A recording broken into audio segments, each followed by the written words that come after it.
Okay. Sobrang dami mong references na movies sa mga kanta mo. Okay.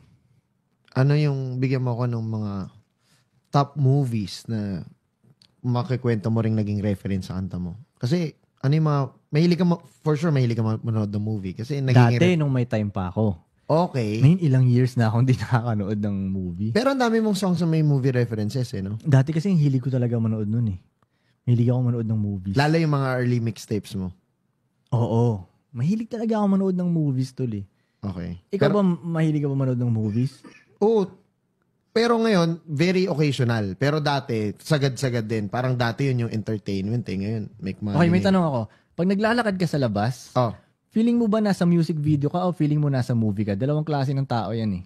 Ako movie ako, tol. Okay, pareho tayo. Feeling nasa, may ibang tao na feeling nila nasa music video sila pag naglalakad sila sa labas. Ako movie. Ako feeling ko nasa movie. May mga plot twist yun, tol eh. Kala mo maganda yung nakikita mo, drive ka, walang traffic. Yeah. Yung feeling mo, kakakarwash mo lang, angas mo, tapos uulan. Yeah. Di ba, tol? Hindi mo makokontrol yan eh. So, para sa akin, yun. Ang buhay parang movie.